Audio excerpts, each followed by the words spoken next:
Hello, I'm Don Stouter. This is a short video to demonstrate how to view what is on your iPad and set certain options using iTunes. I will be using my local Wi-Fi to connect my iPad to the computer rather than the cables. Okay, let's get started. To set the stage, the screenshots you're seeing are from the computer, not your iPad. Also, I've assumed here that you've already set up your iPad to sync to iTunes via Wi-Fi, because that's what I'm doing for this video. I have my Wi-Fi set up and I have my iPad on. Now I'm going to start iTunes. Finding it under All Programs.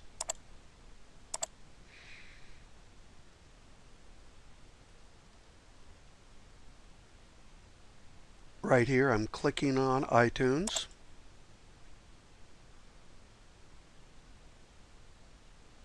Now this may take a couple minutes. iTunes is not a real fast starting program, but it should start, and it should recognize my iPad 1 or 2 minutes after it gets started.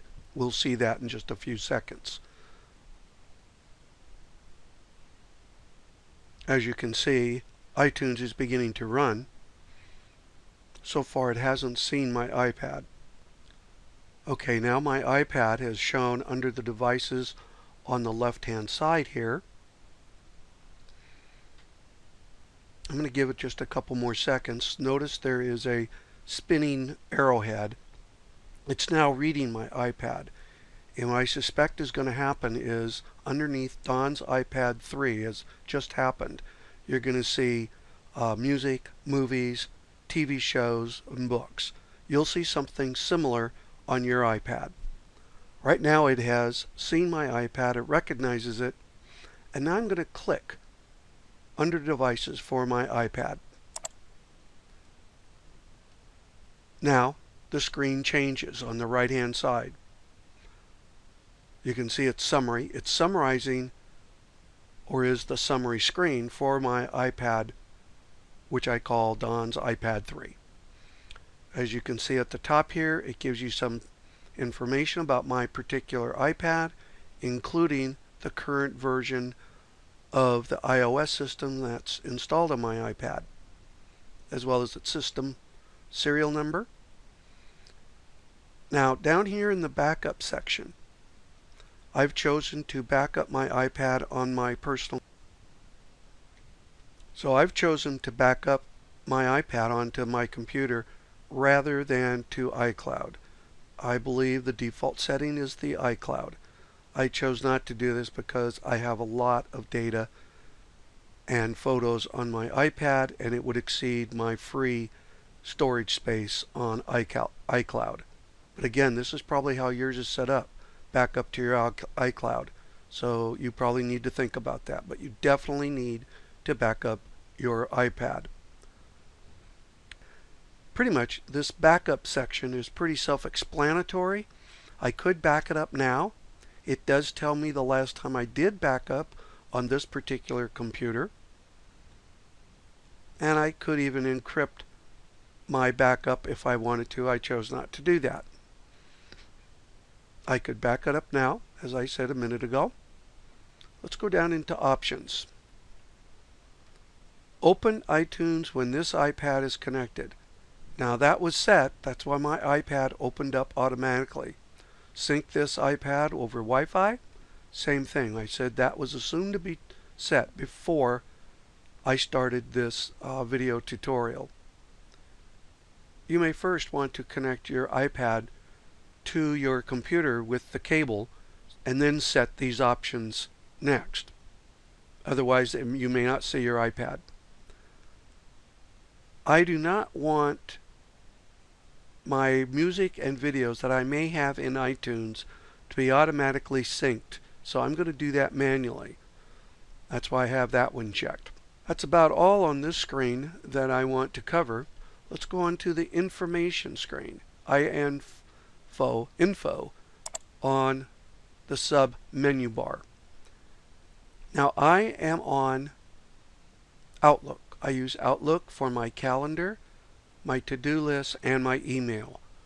With my iPad, I can sync my contacts with Outlook. What you see here are the selected folders of contacts I've chosen to sync with my iPad. Those of you that use Outlook, this will mean something to you. Those that you do not, this part is irrelevant to you. I've also checked Add Contacts Created Outside of Groups on this iPad to the new Contacts folder up here. Again, this is all pertinent to just people using Outlook. Similar setup for calendars that I have set on Outlook. What their names are and which ones to sync. And I believe this is a default, but I've chosen not to sync any events older than 30 days. If I want to see appointments I made or things that I did more than a month ago, I'll do that from my computer. I see no reason to tie up my memory in my iPad.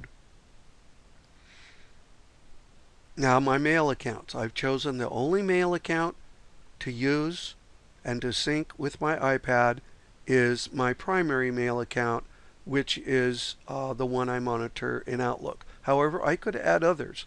I have a Yahoo accounts, I have Gmail accounts, etc. So you can do more than one.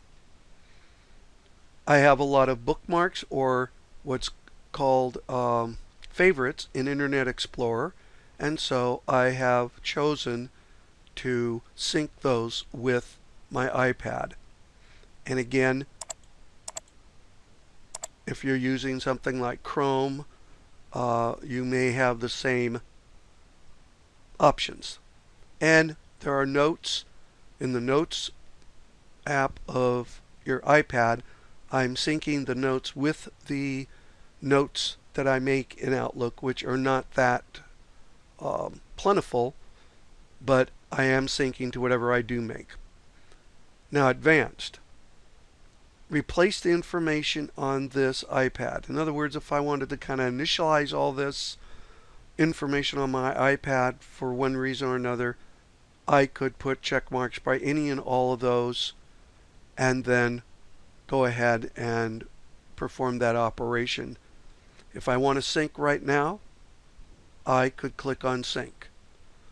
One thing I forgot to mention because I didn't see it, when you first connect your iPad to iTunes, up here in this area where you see the mouse moving around now, you might see syncing and backing up with kind of like a horizontal barbershop pole progress line going across. If you want to sync and back up at that time, just wait till it completely goes away. If for some reason you want to cancel it, you can, but just recognize that particular backup or syncing will be void and you will have to sync or back up later. Whenever I see it, I normally just let it run its course. Alright, let's go on to the apps. The next button over here. This is going to take a minute or two maybe to pop up. Notice there was a brief looking at my iPad message. What this is going to show ultimately is a couple of pieces of information I want to point out to you. And we'll just give it a minute or two to collect all that. Remember, actually I can talk about that at the moment because it's shown on the bottom of my screen. Notice, and we'll ignore what just popped up, I'm talking about this bar down at the bottom. This shows you how my iPad is currently being used, how its memory is currently being used. I have 39 gigabytes free. I started off with a 64 gigabyte iPad. The colored sections here show you what proportion of the storage space you're using for photos, apps, and other, as well as these other categories of usage. By far, on my iPad, my apps are taking up the most room. Ooh, I've grown up to now to 147 apps. No, I don't know how to use all of those, let alone even know what they do. but I do download apps to review them, and then I forget to take them off if there's something I really don't want to pursue. Probably you should be a little more conservative in your approach there. But the point is, this information is very important. I'm not worrying about it too much because I have all this gray area to fill up. Yours may not have the same numbers, but as your gray bar gets closer and closer to the right-hand side, you should begin to worry about the available memory left on your iPad, and you may want to do something about eliminating some of the things that you don't need on your iPad anymore. Okay, referring back to the screen that popped up while I was talking.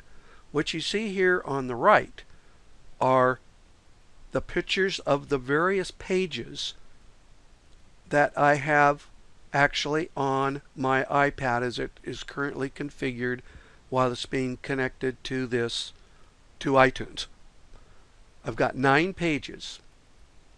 And then down below the actual pages, you see the folders I've set up within those pages. Scrolling down through them now. By the way, that one that says delete, these are apps that I've designated that I want to delete. I just haven't got around to them yet. So at the top you have the number of pages. Right now, if you're new to your iPad, you may only have 1 or 2, because you can see you can hold a lot of apps, a lot of icons on a given page. Now, if I double click on one of these, it enlarges. But more than that, trust me, because I won't be able to show you this. Notice there was a brief looking at your iPad. From this, right from here, through iTunes. Remember, I'm on the computer here, not touching my iPad. I can rearrange icons. Watch what I'm doing here. And after the iPad updates, that particular app, which is called Repix, will be moved from the left position over to the right position on my iPad. Also, you can see by the X in the upper left hand corner, if I click on it, I can actually remove or delete that app from my iPad. Again, I'm doing this from my computer screen, not from my iPad. So you can move and delete apps from this right hand side by double clicking on the appropriate page number. To make it go back where it was before, or not so much make it go back, but to deactivate it so it's not live anymore, I just click outside of it. Now, going over here to the right hand side, this is a complete listing of all the apps that are on your iPad. And sometimes it doesn't scroll real fast. That's what you're experiencing now watching the video. But all of your apps are there. Notice I can remove apps from that particular screen itself. I just double clicked on one. Not sure what that does other than to make that highlighted. Maybe that's when the remove becomes active. I don't know. But notice that these are listed initially in the amount of space they are taking up on your, they are listed in any way you want. I take that back.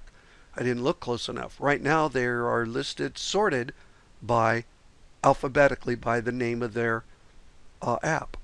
But notice right up here, if I click on the little arrow, I can sort them by other types of criteria. Watch what happens when I sort by size. They rearrange, and now the app that takes up the most room is on the top, working its way down. This is a good way to see in more detail what is taking up the room on your iPad. In my case, 2 of them here, Learn Photoshop Elements and Kickstart, are taking up the most room, with some other ones significantly following them, but still taking up a significant amount of room. One thing right here, this home design story. I have no idea what it is. It's under games, but notice it says install. So it's been downloaded to my iPad, but it hasn't been installed. I'm not going to install it. I'm going to delete it. I have no idea how it got there, but in my particular case, my other iPad, which is used by my wife and granddaughters, is somehow linked to my iPad 3, and so when they update things, it kind of gets onto my iPad because it's on a single account. But that's unique to me. Don't worry much about that. Okay, so that's what we can do here in this section, but if you scroll down further, you get to file sharing. This is a real important part of iTunes and how you can use iTunes to your benefit. And what we see on this particular screen are those apps on my particular iPad that I can use to download a data file that is on my computer to my iPad, or upload a data file that has been created by that app on my iPad to the computer. It stays with that particular app. Just as an example, I won't do it, but just walk you through it, or just tell you the concept here. Adobe Reader reads PDF files, as we probably all know.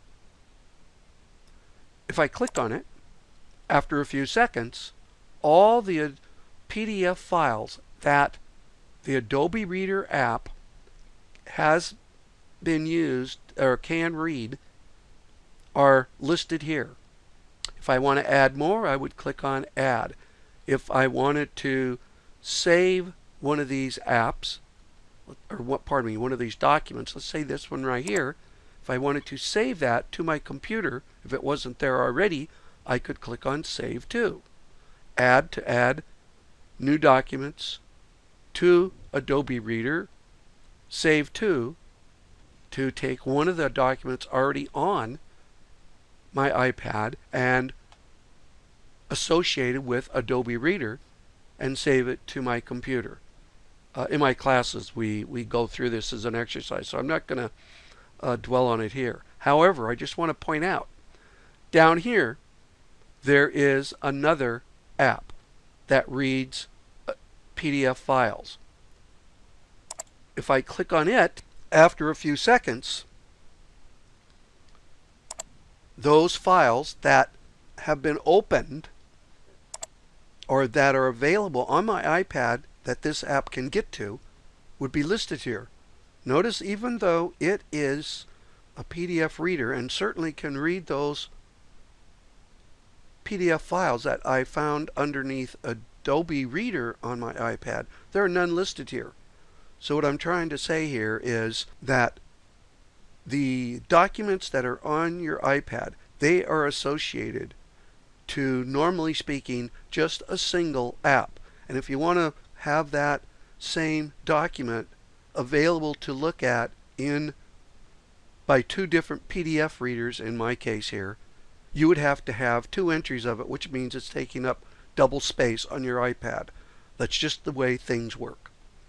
But getting back to this list in general, you can see there are several programs that can transfer through this file sharing capability. These are the only apps that you can do what I suggested down here a couple minutes ago, where you can either save it to your computer from your iPad or transfer it to your iPad from the computer. No other apps of the 147 I have installed can do this, only these. There are other ways that you can transfer information from your iPad to your computer, and in some cases vice versa, but you have to be within the particular app to do it. These are the only ones you can do through iTunes. Now, that pretty much is a brief overview of what is on these three tabs up here at the top: Summary, Info, Apps.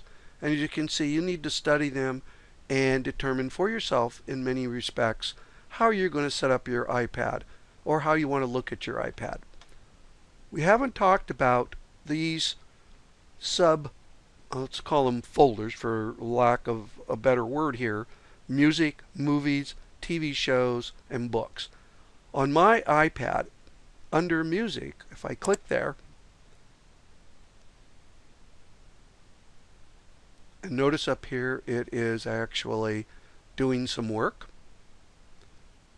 These are all the songs that I have in my music app on my iPad. Also, I'm clicking on music now. Pardon me, I'm clicking on movies now. And right now I haven't downloaded any movies. Uh-oh, it's now starting to back up and sync, which I don't want it to do. Remember, I referred to this earlier. So I'm going to click there. I'm now canceling the sync. That's okay. Next time I start up the iPad here, I can sync it. I don't care about syncing. But it recognized I made a change. That was probably that rearrangement screen I did. I'm going to see if I have any TV shows. I suspect there are none. Books. I have one book. iPad Insider's Tips by Patrick Jordan. By the way, those of you that are familiar with that, he writes the blog iPad Insight. He wrote a book. I bought it, and it's on my iPad. And I think that pretty well concludes this tutorial or demonstration. Thank you for watching, and I hope you follow me on my blog or website. And if you get this in class, hopefully it helps what we did in class. Thanks a lot for watching.